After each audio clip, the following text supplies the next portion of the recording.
Good morning. आज हम चर्चा करेंगे आर्य समाज की। भारतीय समाज और धर्म में 19वीं सदी में क्रांतिकारी परिवर्तन करने वाली दूसरी उल्लेखनीय संस्था आर्य समाज थी। इस संस्था के संस्थापक थे स्वामी दयानंद सरस्वती। जब आप भारत की पुण्य भूमि पर अवतरित हुए उस समय भारत की धार्मिक और सामाजिक अवस्था अत्यंत दयनीय थी। तत्कालीन हिंदू समाज में व्याप्त सामाजिक बुराइयों से वे अत्यंत विक्षुब्ध थे। वे कहते थे कि देश अंधविश्वास तथा ज्ञानता से परिपूर्ण है। उनकी धारणा थी कि हिंदू धर्म में नवजीवन तभी आ सकता है जबकि रूढ़ियाँ, अंधविश्वास तथा निर्मूल जो परंपराएं हैं इनको समूल नष्ट कर दिया जावे। इसीलिए उन्होंने हिंदू धर्म को वैदिक धर्म का पर्याय माना। अन्य विश्वासों पर आधारित वैदिक कालीन मान्यताओं के अलावा तत्कालीन समाज में प्रचलित अन्य दूषित परंपराओं को भी दयानंद ने चुनौती दी। हम स्वामी दयानंद को केवल एक सुधारक ही नहीं कह सकते वरन वे शंखनाद के उद्घोषक भी थे, जिसके कारण भारतीयों ने अपने प्राचीन गौरव को समझा तथा आत्मविश्वासी होकर देश में विदेशी शासन के विरुद्ध संघर्ष किया। यदि हम बात करें स्वामी दयानंद की प्रारंभिक जीवन की, तो दयानंद का जन्म 1824 ईस्वी में गुजरात की मोरवी रियासत के टंकारा नामक गांव में हुआ और एक सामवेदी ब्राह्मण परिवार में उन्होंने जन्म लिए लिया। उनके पिता अम्बाशंकर एक धनी और प्रतिष्ठित व्यक्ति थे। वे शिव के परम उपासक थे। दयानंद ने 8 वर्ष की उम्र में ही उनका यज्ञोपवीत संस्कार हो गया था और संस्कृत की शिक्षा भी उन्हें 5 वर्ष की आयु से मिलने लग गई थी। 14 वर्ष की आयु में उन्हें वेदों के कुछ अंश और पाणिनि की संपूर्ण व्याकरण जो है वो कंठस्थ हो गई थी। इसी बीच एक घटना घटी जिसने उनके जीवन की धारा को ही मोड़ दिया। 14 वर्ष की आयु में दयानंद को अपने पिता के साथ एक शिवरात्रि जागरण में जाना पड़ा और वहाँ उन्होंने देखा कि एक चूहा शिव की प्रतिमा पर चढ़ा हुआ था और उनके प्रसाद को खा रहा था। उनके मन में ये विचार आया कि जो ईश्वर अपने स्वयं के प्रसाद की रक्षा नहीं कर सकता वो संसार की कैसे रक्षा करेगा। और उनके विचारों में एक विरक्ति घन करने लगी और मूर्ति पूजा के प्रति उनके मन में आसक्ति नहीं रही। और उनकी ये स्थिति देखकर उनके पिता ने उनको गृहस्थ जीवन में बांधना चाहा, किंतु वो घर से भाग निकले और 1860 ईस्वी में वे मथुरा पहुँचे और वहाँ स्वामी विरजानंद के शिष्य वो बन गए और विरजानंद से वैदिक शिक्षा उन्होंने प्राप्त की। और शिक्षा समाप्ति पर दयानंद को आशीर्वाद के रूप में विरजानंद ने कहा कि अतिकाल से भारत में वेदों का अध्ययन समाप्त हो गया है, जाओ और उनको पढ़ाओ, सच्चे शास्त्रों को पढ़ाओ, उनके प्रकाश द्वारा उस अंधकार को दूर करो जिसके कारण मिथ्या मततांत्रों का जन्म हुआ है। वे वैदिक पुनरुत्थान व समाज सुधार के महान संत थे। उनका कहना था कि धर्म समस्त प्राणी मात्र के कल्याण के लिए है। वेदों में उनकी पूर्ण आस्था थी। वेदों को वे ज्ञान के स्रोत और भगवान के मुख से भाषित समझते थे। अपने गुरु द्वारा जो दीक्षा दी गई, जो उसकी पूर्ण पालना दयानंद ने जीवन पर्यंत की और 12 वर्ष तक स्वामी जी उत्तरी भारत में घूम घूम कर वैदिक शिक्षा का प्रचार करते रहे। आपने भारत के सभी प्रमुख स्थानों का भ्रमण किया। बनारस में काशी नरेश की अध्यक्षता में विख्यात पंडितों से आपने शास्त्रार्थ भी किया।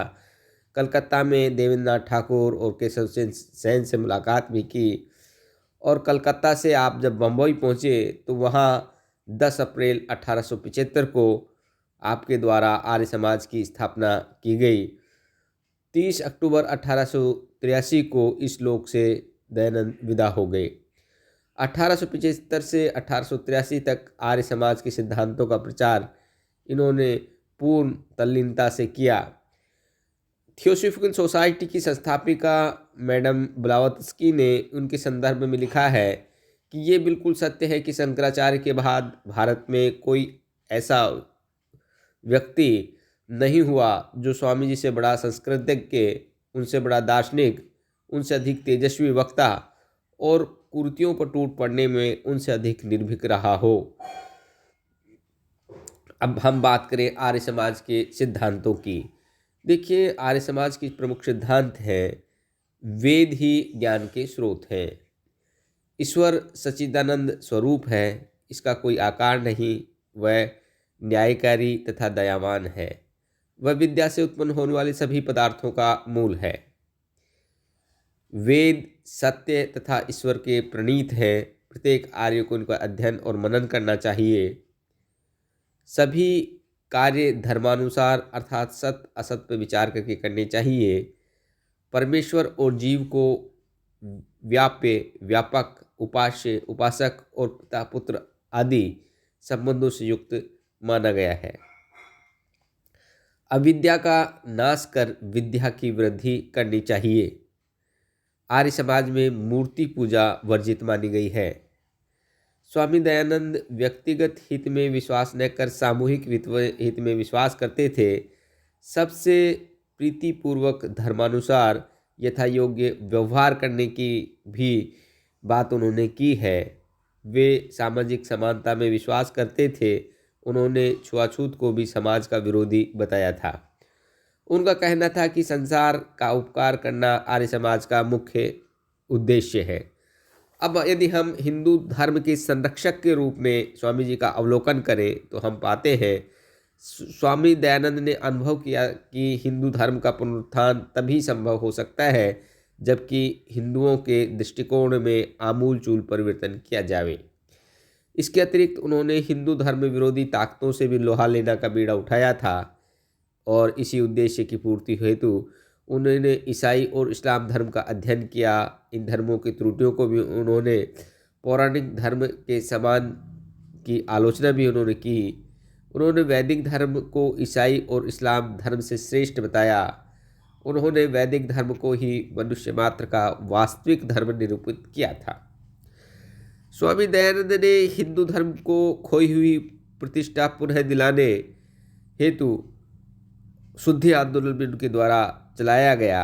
स्वामी दयानंद ने ईसाई और इस्लाम धर्म के विरुद्ध आक्रामक नीति अपनाई थी।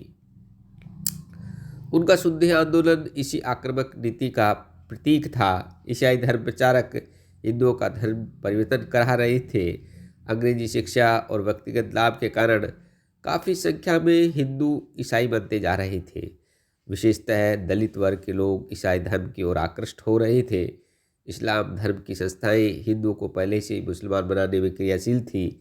अतः आर्य समाज के द्वारा शुद्धि आंदोलन चलाया गया और इस शुद्धि आंदोलन के तहत 3 बातों पर विशेष रूप से बल दिया गया।